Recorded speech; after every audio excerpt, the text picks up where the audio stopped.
Nifas itu sebenarnya darah yang keluar pas kapan toh nih?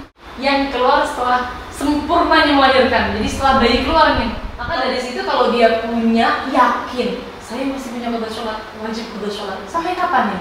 Sampai dia yakin nggak punya batas sholat.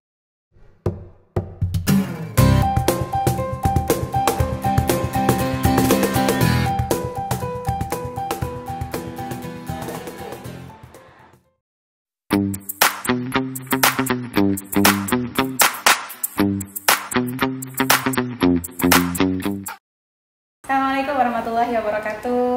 Teman-teman pemirsa kafe kita, Cakap Fenomena dan Fikih Wanita, masih di teman-teman mungkin sudah melihat ya, ini ada yang berbeda juga gitu ya, atau mungkin ada yang melihat ada persamaan dengan yang sebelumnya.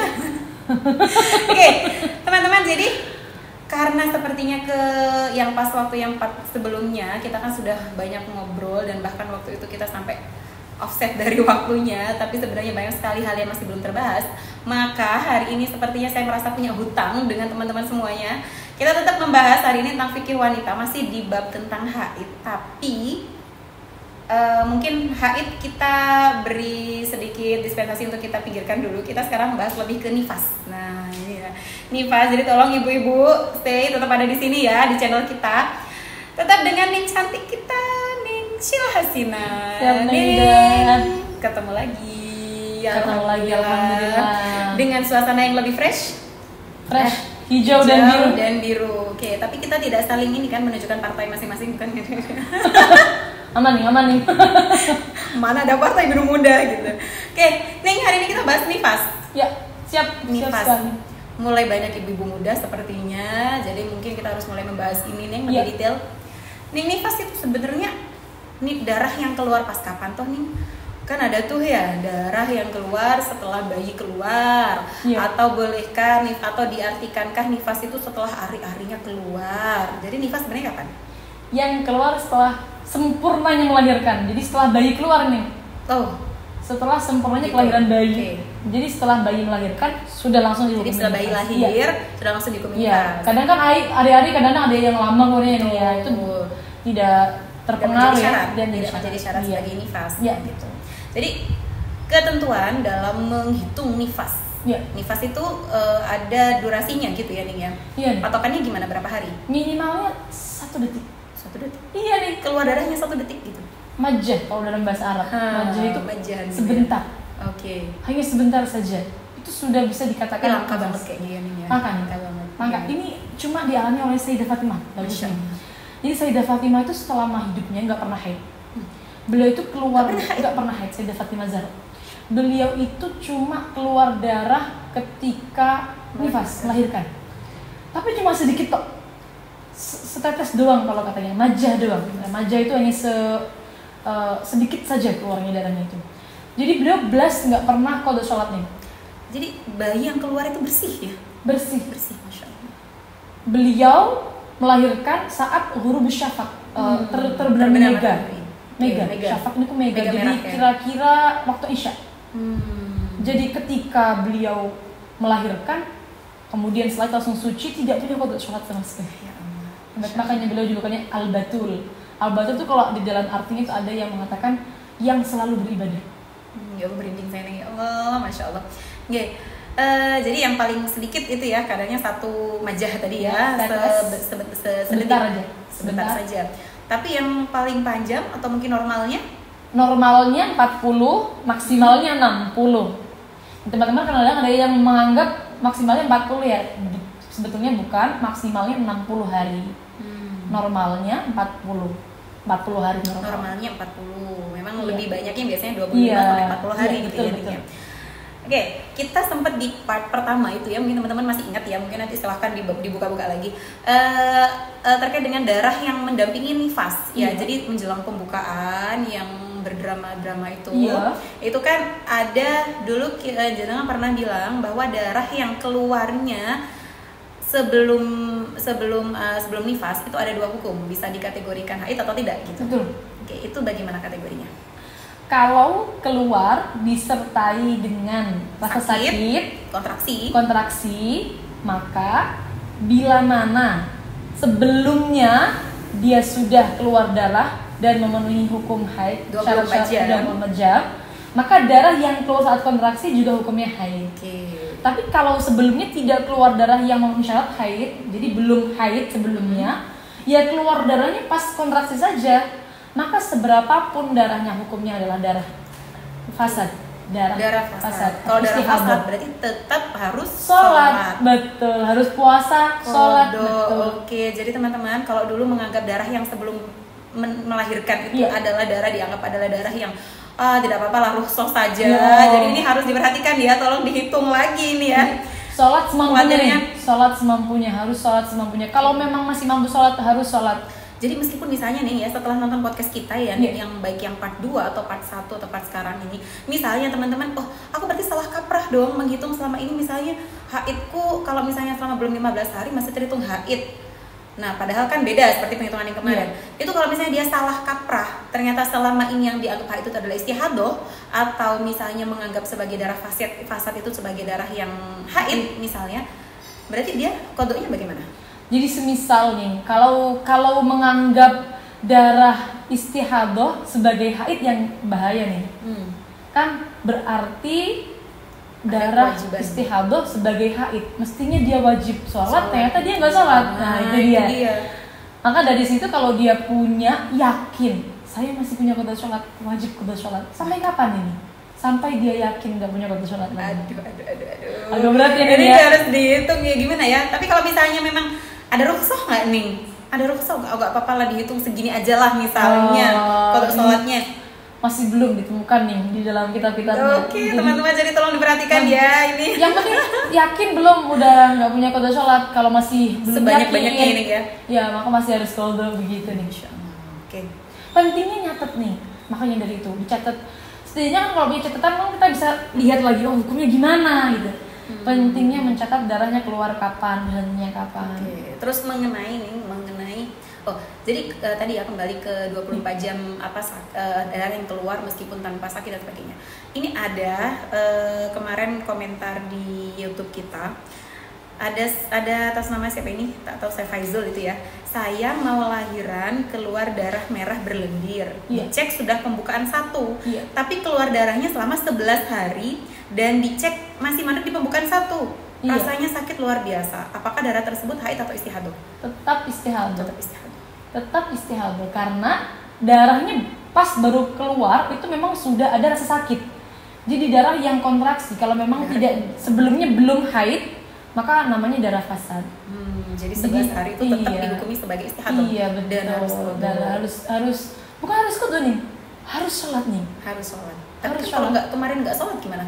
Oh iya, iya betul. Kalau dia kan salah kaprah tadi itu. Kalau kemarin nggak sholat berarti harus sholat, harus sholat betul. Oke, kemudian nih tadi di minggu kemarin di part yang berikutnya sebelumnya juga kita bahas tentang qada sholat ya. Ketika misalnya bayi keluar saat asar. Bayi keluar saat sudah masuk waktu asar.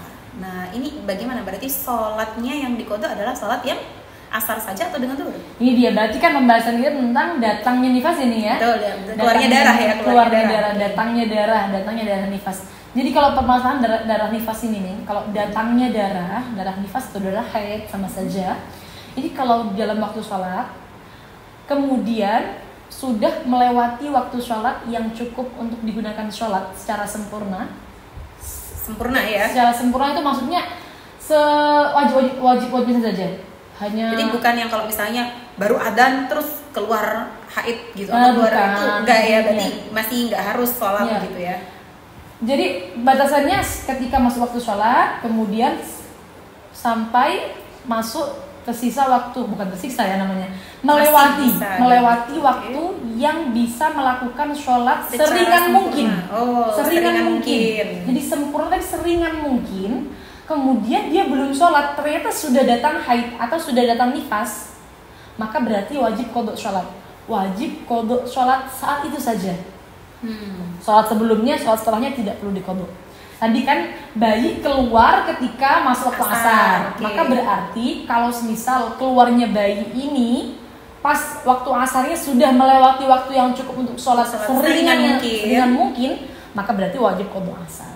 dan duhur. Boten. Asar saja ya. Kalau datangnya darah, nifas ataupun haid hanya waktu itu saja. Hanya asar saja berarti. Oke. Begitu. Kecuali kalau misalnya sebelumnya itu keluar darah fasad, maka duhurnya tetap harus sholat. Iya, kan? Oke. Jadi ada sholatnya nih soalnya. Ini kalau memang dirinya tidak istihadah nih. Kalau dirinya bukan perempuan yang daimul hadas. Kalau dirinya perempuan yang daimul hadas atau yang istihadah, maka waktunya ada kelonggaran lagi lebih lama.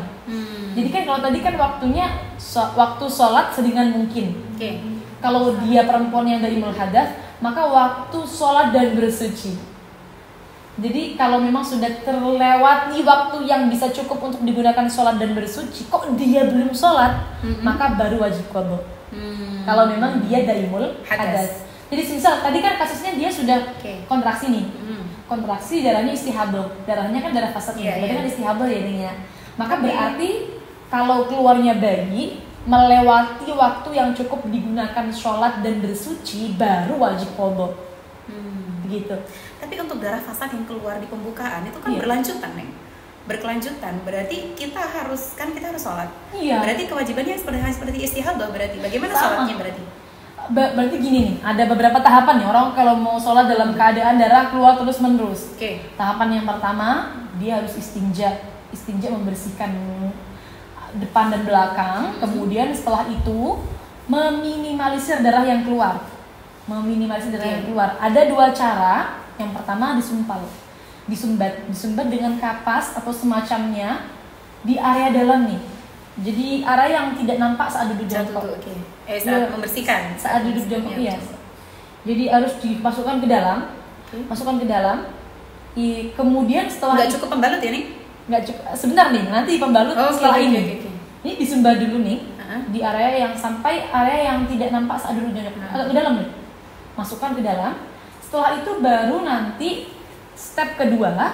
Kalau memang ini nggak cukup, step yang pertama nggak cukup, step kedua menggunakan celana yang ketat dengan pembalut dipakai untuk di luarnya seperti itu nih. Jadi usahakan yang benar-benar nutup banget ya, ada celah. Semisal dia memang tidak berpuasa nih atau dia tidak kesakitan, maka step pertama harus dilakukan.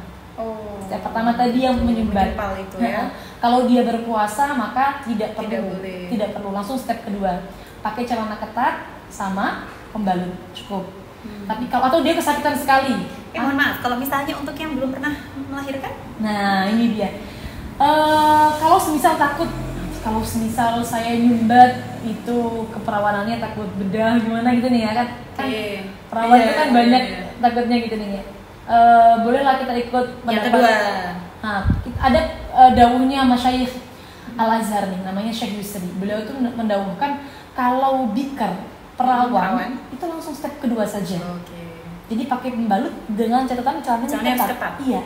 Soalnya nanti kalau celananya longgar, tidak ada unsur meminimalisir darah yang keluar. Terus akhirnya ada space ya, ada longgar untuk dia tidak bisa menampung betul-betul gitu nih ya. Terus kalau misalnya ketika dia sudah nyumpal ya dengan semaksimal mungkin, tapi ketika dia takbir kemudian darahnya keluar, terasa keluar gimana? Tetap tidak masalah. Tidak apa-apa, karena sudah berusaha. Iya, karena dia sudah, yang penting stepnya tadi nih, sudah nyumpal, kemudian kalau memang nyumpal nggak cukup, maka tambahi pembalut. Ya, begitu nih. Kalau memang sakit nyumpal, pembalut saja tidak masalah. Kalau misal darahnya sampai keluar, meluber-meluber sampai najis sampai anak mukanya, ma'fu nih. Najis tadi dimakfu. Tapi kan kalau misalnya ya terkait dengan ini kan masih darah fasad tadi dikategorikan darah istihadah ya nih ya. Terus kemudian untuk wudunya bagaimana? Wudunya apakah satu kali untuk satu sholat? Ini kan setelah tadi dia prosesi ini nih harus langsung wudu. Langsung wudu nih, tidak boleh ditunda-tunda. Jadi setelah prosesi ini, prosesi menyumpal dan pakai pembalut tadi harus langsung wudu. Wudu seperti wudu biasanya, tapi niatnya diganti listibahati sholat. Listibahati sholat al-mafruḍah. Boleh kita pakai bahasa Indonesia agar diperbolehkan melakukan sholat fardu billahi ta'ala boleh. Setelah itu boleh langsung sholat ya. Setelah itu langsung sholat. Boleh misal mau ditunda itu syaratnya untuk yang hal-hal yang kemaslahatan sholat. Contohnya kayak pakai mukena, atau mau jamaah, jadi boleh nunggu jamaah. Kesalahan kaprah kan orang istiadah Istiadah nggak nggak boleh boleh jamaah, Nanti iya. kelamaan akhirnya nanti darahnya keluar nggak masalah. Padahal darah keluar yang disebabkan menunggu jamaah itu tidak masalah, maaf hukumnya. Oh, jadi meskipun pas waktu wudhu kemudian darah keluar, yang penting sudah disumpal nggak Iya, masalah, iya, ya kan? betul. Yang penting stepnya sudah benar. Stepnya sudah benar yang penting. Ini kan yang paling sering ditanyakan untuk terkait dengan wudhunya orang istihadah, itu Iya. bolehkah dirapel untuk 2 kali sholat? Nah, itu Jadi dia. sholatnya diakhirkan supaya dapat sholat yang berikutnya. Jadi Jangan wudhunya satu wudhu sekali. ya, Iya, ini boleh dia. nggak nih? Nggak boleh. Kalau dalam mazhab Syafi'i, nggak satu wudhunya perempuan yang istihadah hanya cukup satu fardu. 1 kali sholat. Satu fardu. 1 fardu. Boleh dengan sholat sunnah? Nah, dia. Satu fardu boleh, sholat sunnah yang boleh. Bisa seperti tayamum ya nih ya? Iya, boleh sama. Seperti tayamum. Jadi modelnya itu adalah toharoh daruroh. Jadi bersuci yang bersifat darurat itu hanya boleh digunakan untuk satu fardu saja. Tapi ibadah sunnahnya boleh banyak, boleh. Meskipun itu lagi berdarah-berdarah. Iya, boleh nggak masalah. Oke, nih kembali lagi ke Iya. nifas ya nih ya. Iya. Tadi kan nifas itu ada 3 siklus ya, 3 waktu ya, waktu yang paling pendek sekali, Iya, ada waktu minimal, normal, ada normal, waktu yang paling maksimal. panjang, paling begini. Kalau misalnya lebih dari 60 hari, lebih dari 60 hari dari batasan maksimal nifas, bagaimana nih? Maka berarti dia istihadah nih. Kalau Istihadah. misal keluar Jika nyambung ya. Kalau nyambung misal 62 hari maka berarti dia istihadah nifas begitu. 2 harinya istihadah. Istihadah nifas tuh nanti rumusnya sama Oke, nih kayak gimana haid nih? Coba nih, gimana? Kayak haid. Jadi agak rumit juga nih, nanti rumusnya kayak haid Oke. lagi. Kalau semisal ini kita kalau bahas ini agak rumit nih. Misalnya lebih dari 60, maka Kalau misalnya lebih dari 60 maka tetap harus Mengikuti. disesuaikan kategorinya nih sama. Oke. Dia sudah pernah nifas atau belum? Dia pertama kali nifas atau belum? Kalau pertama kali nifas nanti yang dihukumi nifas yang paling sedikit. oke. Setelahnya dihukumi istihadah, agak rumit ini nih. Seperti yang akan kita Jadi ada tunjukkan kategorisasi bahasanya darahnya juga, Iya, volume nih. darah ya. ini kita harus Oke. lihat ini. Tapi yang pas di Kalau terputus-putus nanti akan agak lebih mudah nih Oke. hukumnya. Tapi pas waktu di podcast yang sebelumnya, jenengan bilang untuk urusannya nifas, ketika dia sudah 2 kali nifas Ini misalnya, dia. itu kan dia boleh mengikuti seperti siklus Betul, yang dia. sebelumnya. Betul. Nah ini dia nih. Makanya ini dia harus dikategorikan sesuai dengan kategorinya masing-masing. Kalau dia misal sudah pernah nifas, maka berarti kalau 62 berapa hari nifasnya sama Mengikuti seperti yang nifas sebelumnya. Nah, masalahnya kan sekarang tuh anak ibu-ibu muda itu kan banyak yang baru pertama kali nifas, lalu keluar darah melebihi 60. Nah itu dia nih yang agak harus gaulkan aja. Iya. Yang agak rumit Oke. hukumnya. Jadi berarti kalau misalnya ya 60 lebih, sudah 60, kemudian 60 lebih ya, 60 lebih mengikuti siklus yang berikutnya sebelumnya. Siklus yang sebelumnya 25 hari saya gitu. Kodo Nah, sholat. terus gimana dong selama dia menunggu sampai 60 hari itu? Kodo sholat Ada nih sholat. berarti. Jadi 15 harinya 35 harinya Betul. itu istihadah. Iya, betul. Subhanallah, betul kan Nining ya. Makanya agak berat nih makanya. Tapi ketika tidak sampai 60 hari, Nah ini dia nih. Oke. Jadi ada satu kebiasaan bagus nih di daerah saudara saya nih. Jadi kan kalau sebenarnya hukum nifas tuh kalau terputus itu ada beberapa perincian.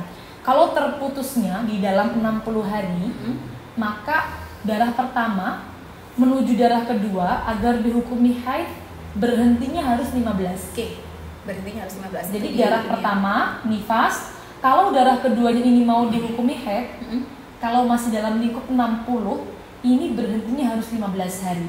Oke, jadi katakan misalnya Misalnya 20 hari. nifas, Oke. berhenti 20 hari Oke, lagi. masih belum 60. Nah, masih belum 60 kan nih? 40, Masih 40 kan oke. nih? Kok keluar lagi? Maka hukumnya Haid. haid karena berhentinya sudah 15 hari. Oke. Tapi kalau misal berhentinya belum mencapai 15, maka yang keluar masih nifas lagi, masih nifas sampai lagi 60. sampai 60.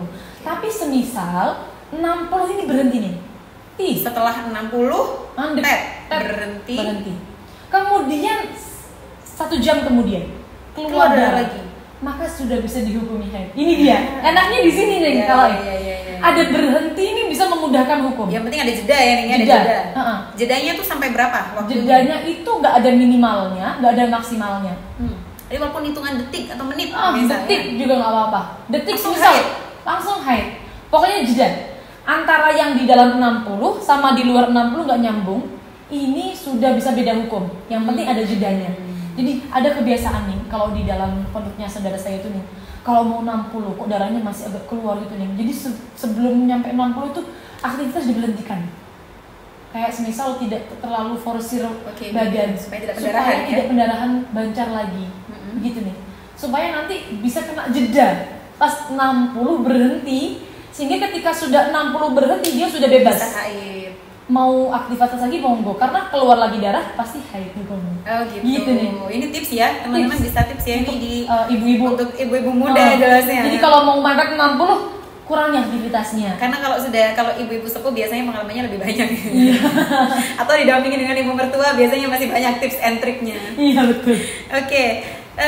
Kemudian juga nih kalau misalnya untuk terkait dengan nifas ya, apa yang dilakukan sepanjang nifas atau sama juga mungkin dengan yang sepanjang haid. Bolehkah orang ketika haid atau nifas itu sisir rambut sampai kemudian kan katanya kan nggak boleh sisir rambut, nanti rambutnya tidak terhisap ya, gimana gitu ya, nanti rambutnya dihisap, nanti rambutnya dalam berdosa gitu katanya ya. Jadi nggak boleh, kuku juga nggak boleh dipotong. Ini gini gimana nih? Boleh? Gimana? Masa orang 60 hari ngurus bayi nggak boleh namanya potong kuku? Gimana sepanjang apa kukunya nih? Iya kan ini. Saya khawatir ditendang dari rumah sama suaminya itu. Gak sisiran lagi ya. Bangun ya, bangun tidur suami bingung ini siapa ya. Bahaya nanti kalau cari lagi, bahaya nih. Iya, tolong disensor ya teman-teman. Jadi sebenarnya kalau kita bahas hukum ini, hukum yang paling sering ditanyakan, bolehkah sisiran, bolehkah keramas, bolehkah potong kuku, potong rambut? Boleh. Hukumnya boleh. Hukumnya sebatas menyalahi kesunahan. Sunnahnya memang tidak potong kuku, tidak potong rambut, begitu nih sunnahnya. Iya. Tapi kalau dilakukan bukan kemudian akhirnya haram. Bukan. Hanya menyalahi kesunahan. Paling pol hukumnya mentok makruh. Paling pol mentok. Iya. Tapi kalau semisal sampai darurat, jadi semakin makruh dong. Jadi semisal deh, kayak urus bayi, kukunya panjang banget, akhirnya melukai bayi, ya mending potong kuku kan ya nih ya. Begitu. Jadi sebenarnya itu anggapannya. Sunnah itu nih, sunnah tidak memotong kuku itu dahulu Imam Ghazali awalnya begitu nih. Tapi kemudian banyak yang mengkomentari para ulama itu nih. Hanya sebatas sunnah, tidak bisa mencetuskan hukum wajib. Wajib menjaga rambut tidak terpotong, tidak. Hanya sebatas sunnah tidak memotong. Tapi kalau misalnya sudah terlanjur terpotong, tidak. Gimana? Apa harus disucikan? Tidak perlu disucikan. Yang disucikan yang menempel di badan. Oke. Tidak perlu disucikan.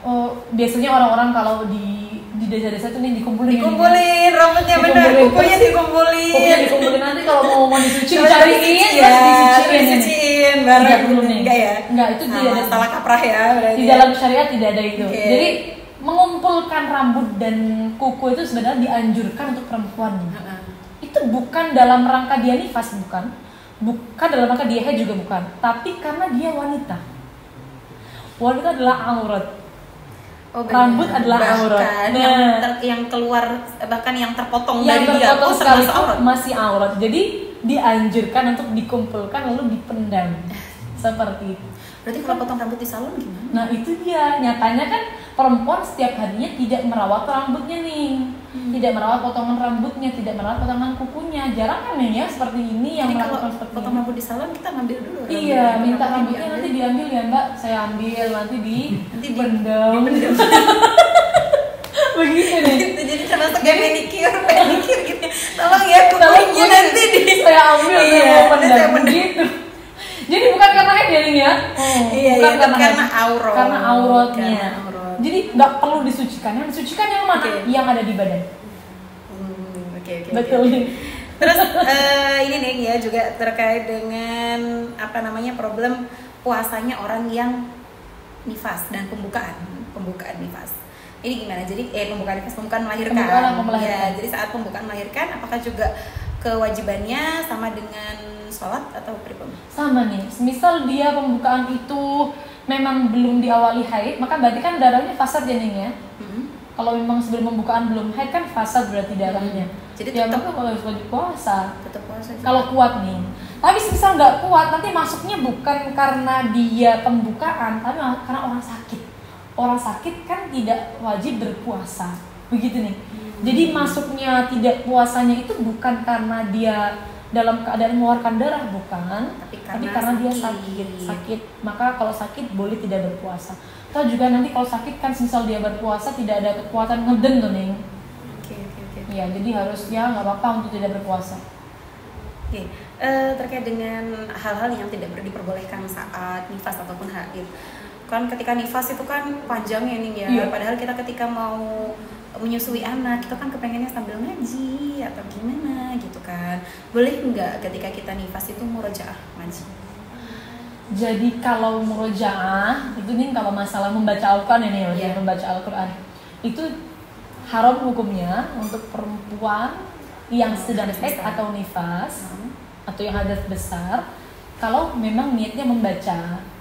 Kalau tidak diniati dengan membaca, misal zikir, maka boleh. Contohnya nih tahlil. Tahlil, maka di sana ada baca-baca Qurannya ya, tidak masalah. Kalau semisal memang niatnya membaca nggak boleh nih. Yang boleh lagi juga kalau niatnya doa atau niatnya menjaga hafalan. Itu boleh nih. Niatnya menjaga hafalan, bukan menambah hafalan, menjaga hafalan. Jadi misalnya memang dia sudah punya hafalan yang sudah mungkin berapa juz gitu di deres saat menyusui bayi. Iya boleh nih, boleh. Tapi kalau tidak deres selama nifas kan nih. Iya bahaya juga. Bahaya juga. Oke. Itu tadi kan kita kan ngobrol-ngobrol juga tentang nifas ya nih. Ada juga ini ada yang masih kadang terlupakan, wiladah. Oh iya. Iya.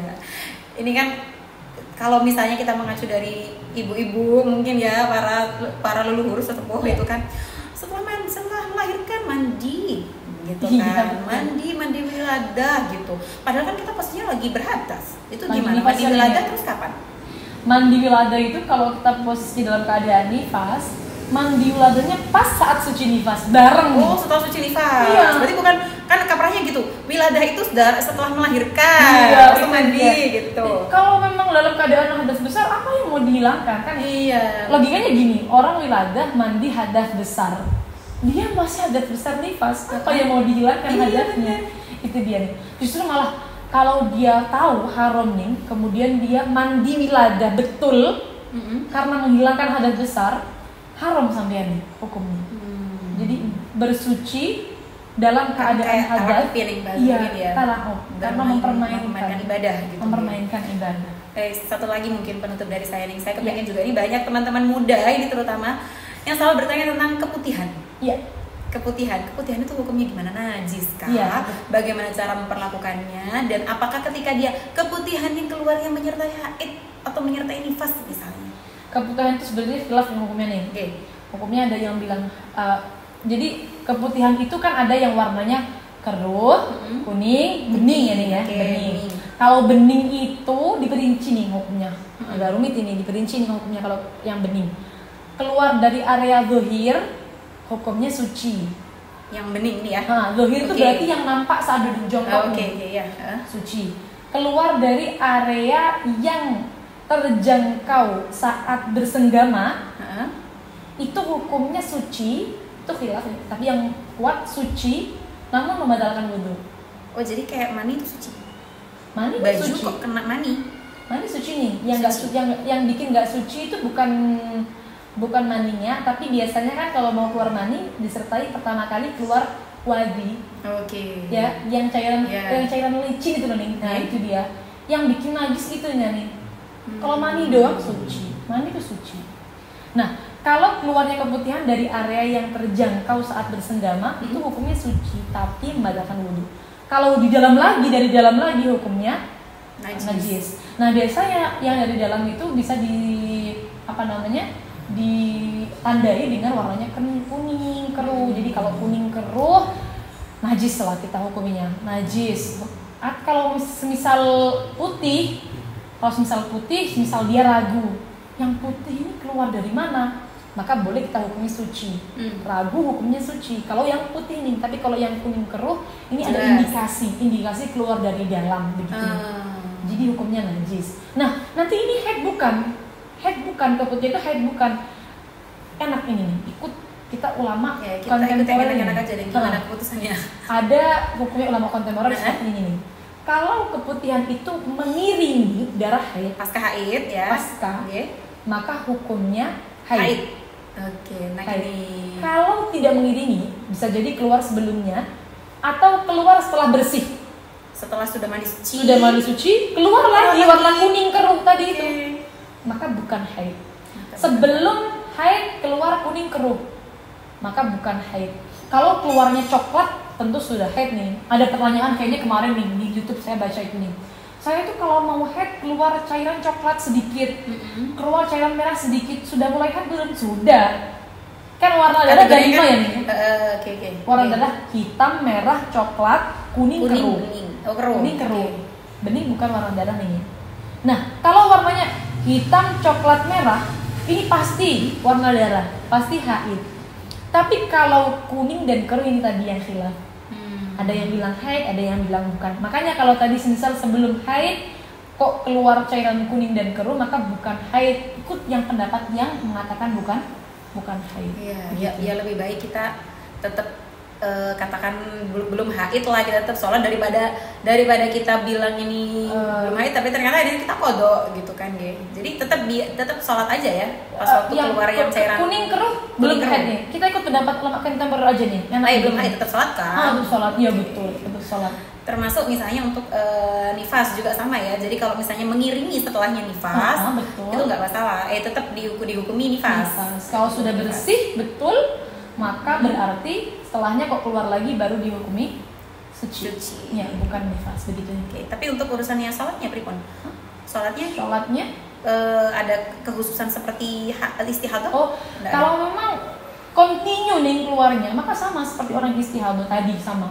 Jadi harus disumpal dan atau pakai celana ketat dan pembalut tadi sama seperti itu. Tapi kalau memang nggak continue, dia punya waktu yang cukup untuk sholat tanpa hadas, tanpa keputihan, maka tidak perlu menyumpal. Bahkan misalnya keluar sekalipun ketika sholat nggak masalah, nggak harus mengulangi sholatnya kan? Harus nih. Kalau dia tidak menyumpal. Iya, kalau dia tidak menyumpal nih. Kalau dia tidak menyumpal harus mengulangi. Iya. Oke, kalau tidak ada step tadi itu. Iya, betul. Ya, Ning, alhamdulillah sepertinya sudah tuntas kekepoan saya. Terusan.